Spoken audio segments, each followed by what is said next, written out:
வாக்குத்தத்தம் உன்னுடையது.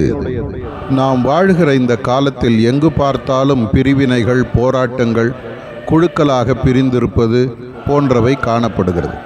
அது உலகத்தில் மட்டுமல்ல, சபையிலும் அப்படிப்பட்ட சூழ்நிலைகள் இருக்கிறது.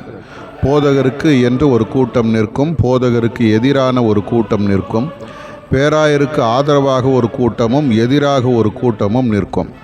இன்றைக்கு இன்னும் ஒரு படி மேலே போய் சாதி, படிப்பு, அந்தஸ்து, கட்சி என்று பார்த்து மக்களை பிரிக்கிற சூழ்நிலை சபைகளிலும் உருவாகியுள்ளது. அப்படிப்பட்ட சூழ்நிலைகளை மேற்கொள்ளும்படி ஆண்டவர் நம்மை அழைக்கிறார். பிலிப்பி சபையிலும் அப்படிப்பட்ட சூழ்நிலை இருந்தது. ஆகவே பவுல் ஒரே சிந்தையும் ஒரே அன்புள்ளவர்களாயும் இருங்கள் என்று ஆலோசனை சொல்லுகிறார். நமக்குள்ளே பிரிவினைகள், போராட்டங்கள் ஏன் வருகிறது? ஒரே சிந்தை, அன்பு இல்லாமல் போனது.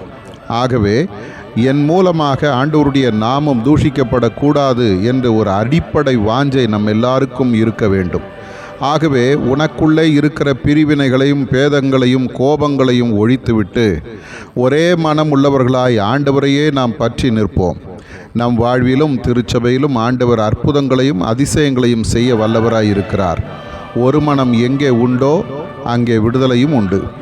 ஆதார வசனம், நீங்கள் ஏக சிந்தையும் ஏக அன்புள்ளவர்களுமாய் இருங்கள். பிலிப்பியர் 2:2.